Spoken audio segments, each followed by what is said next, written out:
What's up? I'm Tyler. And I'm Dakota. And this is the Bourbon and Business Podcast, where we interview successful businessmen and women to let you in on why success doesn't have a single formula to follow. We also have a little bourbon tasting along the way, because why not? Why not? So guys, please enjoy this episode and let us know your thoughts at Bourbon and Business Podcast on Instagram.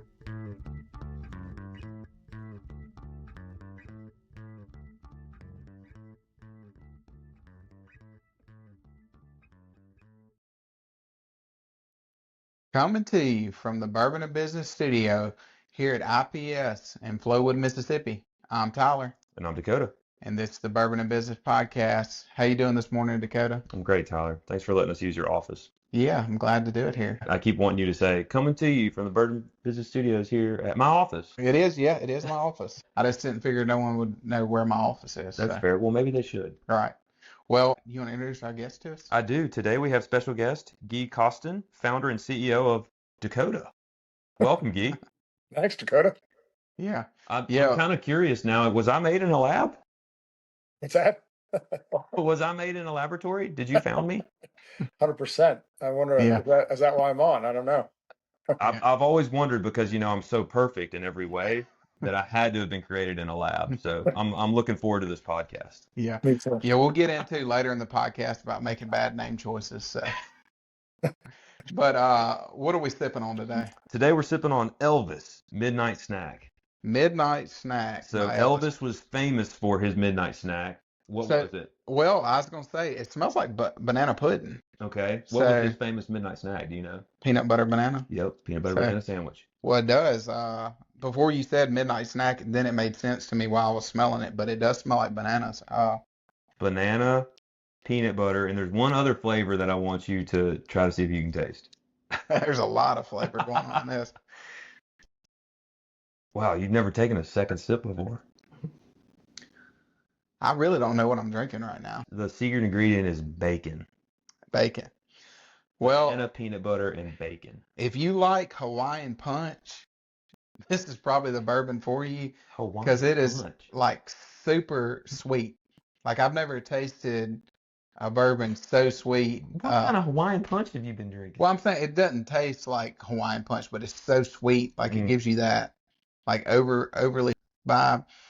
I must say I do not like this. There's probably people out there that do. And if you like very sweet bourbons, kind of like drinking syrup, this would be the bourbon for you. I'm going to have to give it a 3.5. Oh, God. And I hate to do that on such a legend as Elvis. Now, I'll give Elvis's music a 10, but wow. The bourbon, 3.5. Sheesh. And if you're looking to pick up this bourbon, if you're saying like, hey, I love something sweet, check out Cheers Vineyard in Gluckstadt. It's where we get all the bourbon for the podcast, and ask for JT while you're there. Yeah, and if you don't want to try this, he can hook you up with something much better as well. They have a lot of different options. Yeah, ton of options. Well, Guy, we appreciate you coming on. We like to always start this podcast. Just give our listeners your background, where you're from, and then how you got to the point of founding Dakota, the company. Sure. So I grew up in Philadelphia and went to the University of Virginia for college, got out in 89, and worked for my first 17 years. It was kind of crazy. I had 13 different jobs in 17 years. And all around, first half was real estate, second half was fundraising. So working for investment firms, raising money for their funds. And in 06, I started a company called Dakota, where we raise money on a third-party basis for a variety of different investment firms. And that business is still going strong today. We work with about 8 different firms. But in 2019, we took the database that we used using Salesforce.com to raise all the money, and we turned that into a product. And we hired 70 people. We self-funded it, and today we have a business. That business alone has about 70 employees, about 1,250 investment firms subscribe to our data, about 5,800 fundraisers. And now we're expanding beyond that ICP, or that avatar, if you will, to serve other people at investment firms. But we started out with fundraisers. Now we're moving to deal teams and selling them private company information. So it's been a fun business to build, and building a really neat company around people and culture. What's it been like building that business? I mean, I'm sure it wasn't always sunshine and rainbows. No, yeah, no, it's put this way, it's been a blast, right? And sometimes you just want to, it can be stressful at times. It's probably more stressful what's in your head than actually Mm. what's really happening. You know what I mean? Like, and I have a few really confidants on the team. They're mostly much younger guys, 58. And thank goodness they know my little craziness and calling all the time and saying, "Hey, how's it going? What's going on?" You know. But the fun part and the amazing part about it is I kind of started out when we started the company with a certain culture, and this new business accelerated the culture to the point where I'm releasing my third book. We just completed the manuscript called Be Kind. So it's combining ridiculously hard charging and get after it culture with kindness. And as we all know, bosses and stuff, they can say some pretty crazy things to you, right? And people remember those things for the rest of their lives, and it can really, right? But if you can create a culture where you don't do that as a leader and it kind of goes through, but you don't sacrifice professionalism and excellence and growth. And so we've tried to do those two things. And so far, it's actually worked really well.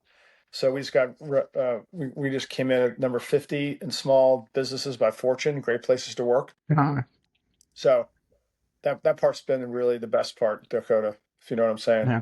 Yeah, for Well, sure. and I think you're touching on the kindness there. I think, to be kind, you have to have a defined process and expectation for your employees. And I think if you do have a clear, defined path and what success looks like, then it takes it out of being personal or emotional. And it's like, hey, these are the metrics. This is what we have to hit. And it's not personal to you.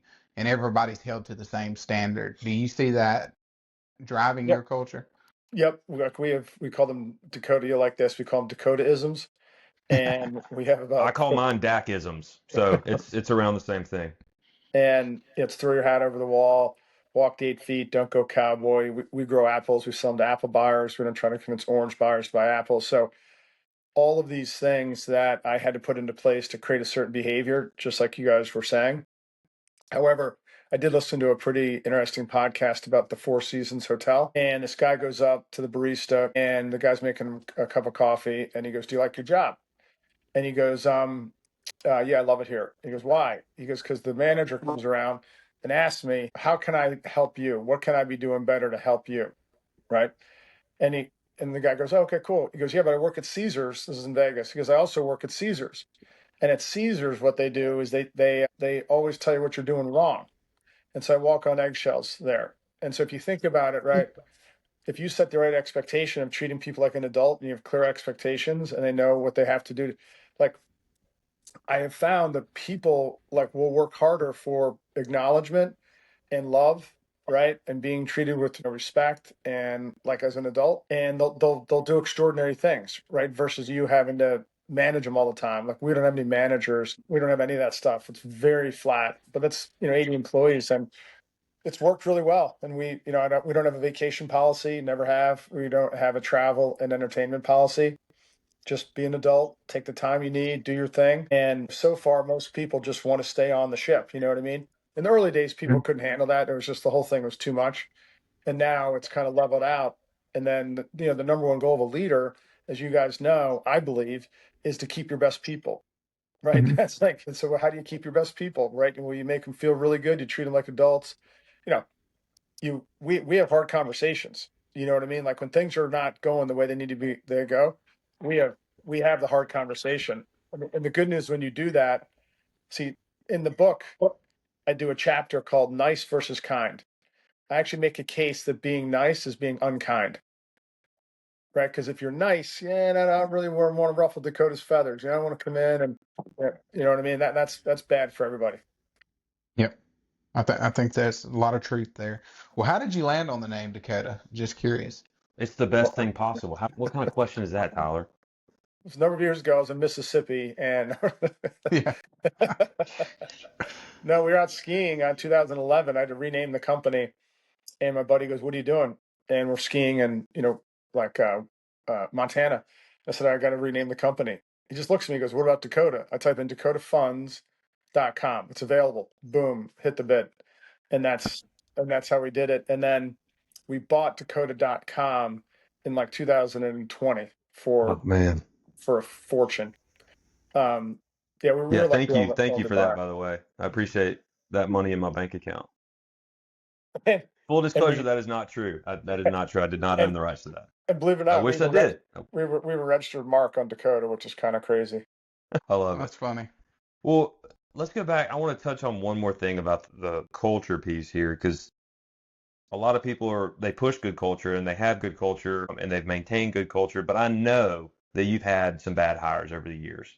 So how do you deal with a bad hire that's just not a culture fit? Maybe they're a hard worker, but for some reason they just don't fit the culture. What's your take on that? So what I've seen, if I told my younger self, it's been an evolution. I mean, because some of the stuff I did in the early days, I put in the book. I like, I had a Bobby Knight moment. I called the guy last week that I had my Bobby Knight moment. It was very public, basically just dressing someone down, but it started calm and it just like went up. I can't do that stuff anymore. So I share, a lot of that stuff. I think at the end of the day, what you find is that in the beginning, when you're trying to build these businesses, um, and then you're growing them and you're hiring people, you're not as cognizant of what you should be hiring for.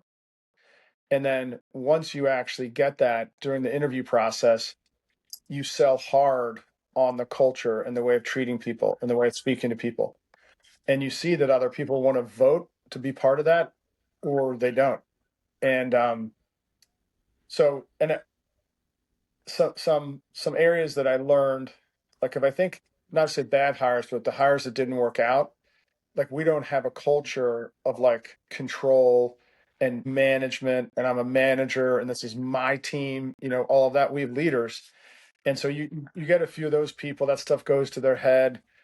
It's the good news is we've never lost anyone that we didn't want to lose kind of thing. Yeah. And it's also a very young culture and I don't really suffer fools that well. And so it's just like, look, in order to interact with Guy, right, we gotta like answer questions, we gotta be prepared, the whole thing. And I treat everyone like gold, right? But also just like you guys, just like I would say like anybody, right? If you have to ask a question and you keep asking it and they're dodging you or whatever, what ends up happening now is everyone just sort of has evolved into knowing exactly what's expected of them. And so they deliver that. And if they don't, they quietly get called out, not ever publicly. So I don't know if that answers your question perfectly, but it's an evolutionary process of hiring, and you really want to hire for the culture and the fit as much as anything. Oh yeah, it does. It does for sure. Well, you spoke on one thing, and we hear this a lot with companies that were founded and, end up being successful. There was a pivot at some point, and y'all kind of changed your model and went into the investment side of things. What drove that pivot and the change? It was like a double pivot. So the first business is a service business, right? You hire us to sell for you. The other business is a database business like Zoom Info, where you get a subscription, you log in, and then you can make sales calls to the contacts in the database. That pivot happened in 2019. We had started a different platform. And I think also just from a career growth standpoint, I wanted to be able to support the main business with data. And I definitely wanted to grow my skill set. And so we tried to do a different content platform, and then we had to pivot to this. And over time, it's just kind of made sense. You know what I mean? Just supplying people with good quality data in the first place. So for instance, as you guys know, if you've ever used a CRM or Salesforce.com or any CRM, it's always out of date, right? It's there no salespeople have to keep it up to date. That's a data job, and it's hard. And so we're solving that very simple problem of keeping a CRM database of sales leads up to date. If that makes sense. Yeah. I mean, that's a big issue in a lot of things today. I mean, it's almost like going through a phone book sometimes, like they printed the phone book and yeah, that number belonged to that person at one time, but yeah, he or she retired 15 years ago, so if you're calling on those people. So having an up-to-date platform of information is huge for salespeople. What was it like leading the company through that time? So being able to say, this is where we are, this is what we've been doing, and pouring our efforts into it, and then shifting kind of leadership and saying, hey, we're going in this direction. It's just I self-funded it, so I'm a competitive guy, and we just focus so hard on sales and just doing cold outreach, getting people on the phone. And then what we didn't realize until about 3 or 4 years later is that the more demos we got done, the more feedback we got that then improved the product. It was like this self-fulfilling thing. And so that really is the game changer. The game changer is it was all sales, to answer your question. I just focused so hard on sales. And then we got very, very lucky and found the CTO. She's from the heavens. You know what I mean? She's so incredible. So she changed everything 5 years ago, which is amazing. And so what we end up having is like crazy low volatility, but really hard charging, accomplished people. We check in quite a bit. So we've got very structured check-ins. Everyone's on the same page in the morning. And it was leading through that process was I just focused on the outbound sales, nothing else. Mhm. And we have a term at Dakota called focus on what matters most. And if you're not booking in software, if you're not booking first-time demos, then you're going to be out of business. And so we just focused so intently on that. And then that got us product feedback. And then we incorporated the feedback and it's kept going. Well, and I think it's important too, for a tech company that's building a sales platform to actually have experience in sales. You talked about the sales side is what drove y'all to get you to the point of creating this product. A lot of times what you run into in the tech world is you have just a tech company that's really doesn't have much experience on the sales side, and they're trying to create this product for salespeople.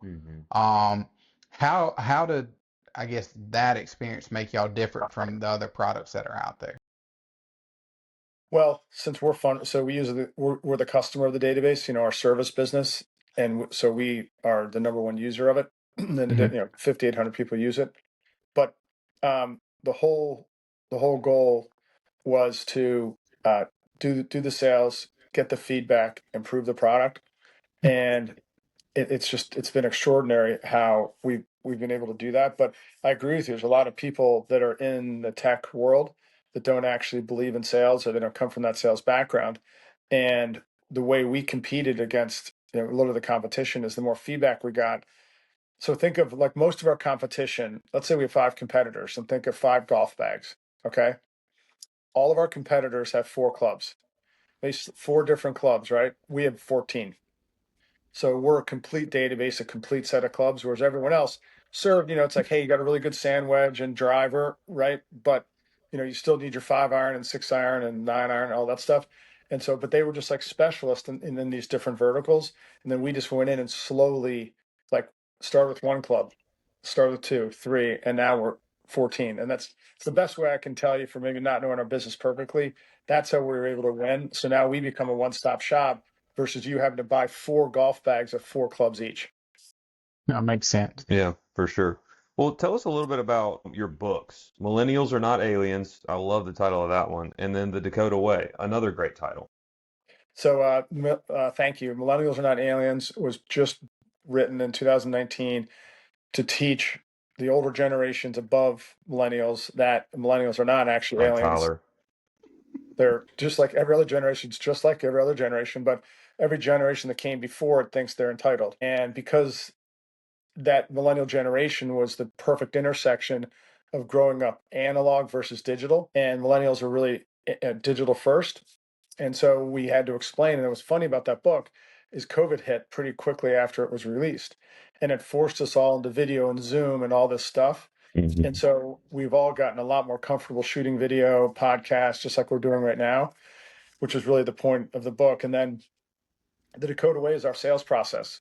And I codified it, if you will, in 2011, where I was hiring salespeople and firing them because I said I was using my read my mind method. And then I put it down on paper. And then 2 years ago, began writing the book. And now it's actually turned out to be, and I will tell you, as long as you can write from a place of authenticity and that you're really trying to solve a problem for someone with your writing and your book and your ideas, it's turned out to be one of the greatest things because it's simple, it's easy to understand, it's an easy read, it's 65 pages, and it's very impactful. And it's rooted in concepts that we've built two businesses on. But like Millennials Are Not Aliens was good, but it didn't hit the bullseye, whereas the Dakota Way has hit the bullseye. And then I think Be Kind was going to be the second part to the Dakota Way, but it was just too much. So we just kept it as a sales book.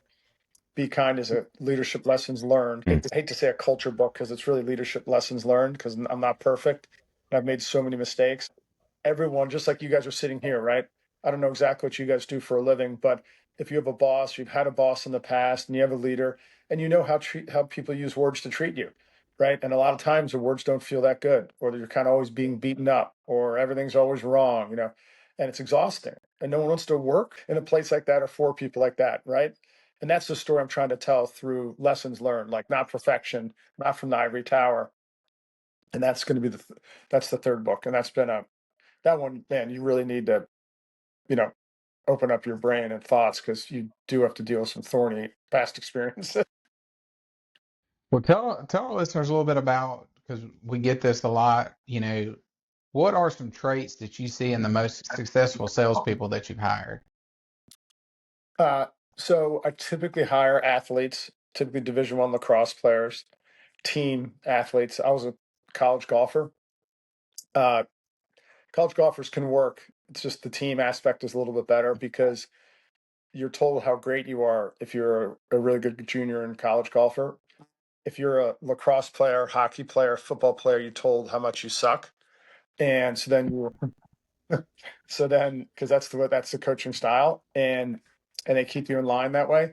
And so they're so resilient coming out. Like if no one responds to their email, it's like doesn't matter, right?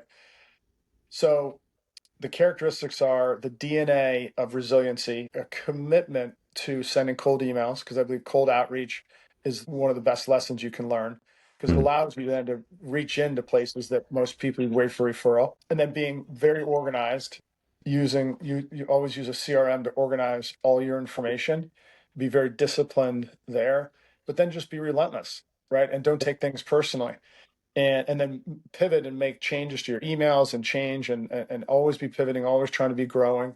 I always say as a salesperson, you want to think of yourself as Gui Costin Inc.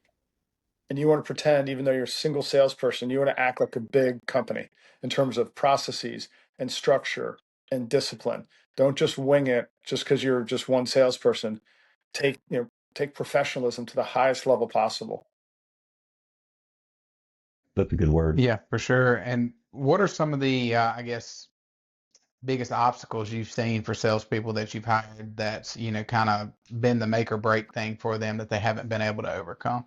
Simple. Lack of focus on what they should be doing. Focusing on what matters most. In every endeavor, making bourbon, whatever it might be, there's always priorities of what matters most. And then a lot of salespeople, so for instance, like if you hire a salesperson and say, hey, what's the first thing you're going to do first day on the job? Well, I'll probably look at the pitch deck and redo that, might redo the website. It's like, okay, you're not hired. Yeah. Right? Is that you want to know like who's my target audience? Who's the number one primary target buyer for our product or service? Okay, good. Where do I find a database of that, or do I need to go out and collect that? Because I need to go out and reach out to those people. So it's a lack of focus, and because it's about rejection all day long, people will try to avoid rejection, and they'll do other things. They'll organize their desk, they'll redo the website, they'll work on the marketing materials. Right? They won't focus on what matters most. Like I said, in every endeavor, doesn't matter what it is, always something that matters more than something else, and you have to figure out what that is and just hit that as hard as you can. Yeah. Yeah. And I think you're so right there. I think, in my experience, some of the most successful salespeople I've seen are the people that are just willing to, like you say, make the cold outreach, make the calls, send the emails, whatever it is. Their CRM may be a notebook and a piece of paper, but they're willing to make the calls. Now, obviously, there are ways, there are CRMs that you can be more efficient. And I think that those salespeople will only be more successful as you give them that technology. But you also have the flip side, reverse side of that. You always have the people that are trying to find a way to, like you said, avoid that rejection. They try to find a way to make it easier. And those are the ones, unfortunately, that, are not going to be successful in the sales world. Doesn't mean that they're not going to be successful in another type of position. But as a salesperson, you've definitely got to have the mindset of, next one up as far as, and I don't mean next one up as employees. A lot of people hear that. I mean like next one up as I got to make the next call. I got rejected on the last call. That doesn't mean anything about nothing about me. Yeah. I got to make the next call. Yeah. So, They're not rejecting me as a person. They're rejecting what I'm offering, which is right. completely okay. I don't take it personally, like you said, Guy, and then I move on to the next one. And like you said, Tyler, those people who are unsuccessful a lot of times will focus so much on like perfecting what little bit they have. And I mean, you can be successful as a salesperson and be a perfectionist, but you've got to put that on the back burner. I mean, because nothing's going to be, you're going to stumble your way through a phone call and still get the $1 million sale somehow. And that's just the nature of the beast. And then on others, you're going to be absolutely perfect and flawless, not mess up a single word on your pitch. And they're going to be like, just, hang the phone up in your face or maybe cuss you out first.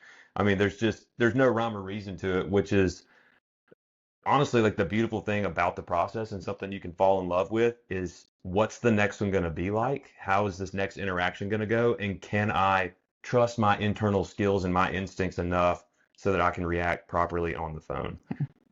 And the ability to ask questions is really the determining factor in the beginning of any conversation. If you've done your due diligence a little bit, but you still have to ask questions of what matters most to that person. And so getting in and actually asking questions, whereas most people just want to start talking product and then closing out the call, right? Saying, hey, is there an opportunity here? Is there something we can do? Yeah. If so, what's the next step? And a lot of people will avoid that and wait to email someone, hey, really enjoyed our call, Tyler. Hey, really a lot of fun. Hey, by the way, and then you're like on to your next thing. Whereas you had Tyler or Dakota right there in the meeting, and you could have asked them, hey, I just went through a whole demo for 20 minutes of the product. Do you see this adding value to your sales business, to your fundraising business? And then if so, what are the next steps that we need to do to get this approved so you can start using it and doing cold outreach? Most people don't want to do that. How is, real quick before we wrap up here, how is AI affecting y'all's business? So we're in the data business. And so just if you take out a dart and that is the bullseye, right? I mean, you can't imagine a better business to apply AI because you can create agents because you have data. So for instance, let's say that we call on chief investment officers, right? We can create an agent to automatically create for 20,000 chief investment officers a detailed bio on them. So let's say Dakota's a CIO and we go in to, making this up, the Ole Miss's endowment, right? That's like someone we would call on. Ole Miss has an endowment. And so they have investment officers, right? Well, that's what our database is comprised of. And then let's say you go in and you see Dakota, chief investment officer, Ole Miss endowment, whole nice dossier on all your background, all that information. And you create it and it creates 20 bios in 1 minute. Like just wrap your brain around that. Yeah. It's like crazy town, right? So we're using it in the product left, right, and center just to be able to provide more value to our customers by gathering information. We're using AI in a lot of creative ways as well, because we listen to if you stay the state of Missouri teachers pension fund or the employees pension fund, that's someone else. And those are all public meetings where you can apply AI to those public recordings and pull out information. We're using it everywhere. I mean, it writes marketing copy like you can't believe, right? As long as you educate it. So you're able to write super high quality marketing copy for your website or what have you in 5 minutes versus 30 days and 20 grand. So it's really real when it comes to that stuff. Now, I did write a blog post on, will AI replace your job? And it's not going to replace the sales job. It's not going to replace the relationship. Yeah. So that's, yeah. And then, but that's another reason you want to get face to face, which you ask what do good salespeople do? The best salespeople get face to face. Right. Not like we're this is cool we're doing, but if I'm trying to call on you and build a relationship, it's gonna be a lot better if I'm sitting there with the bottle of bourbon between us and we're just chatting and I'm getting to know you, right? You're getting to know me face to face versus over Zoom. So that's another. Yeah, for sure. Yeah. And I think that, in sales, the relationship aspect is such a big deal because that's, not only will it get you the sale, but it also that you retain that customer long term. Versus if you just talk to them on the phone or whatever, you're a lot less likely to keep that person long term. So, well, Guy, we appreciate you coming on. Real quick, Dakota, give us your thoughts on the Elvis Midnight Snack. It's not very good, Tyler. I'm not gonna lie. Way too much banana flavor. I don't like bananas anyway. So like in bourbon, it's just like I'm not like a big fruit in dessert kind of guy either, like key lime pie or lemon icebox pie. I know some people are like die hard. I'd prefer like a cheesecake, I guess, maybe with some blackberry on top or something. But I'm just not like a big fruit in my dessert kind of person. The same way I don't like fruit in my bourbon. The aftertaste is actually better than the initial taste, which is just really weird. I'm gonna go to 4.5.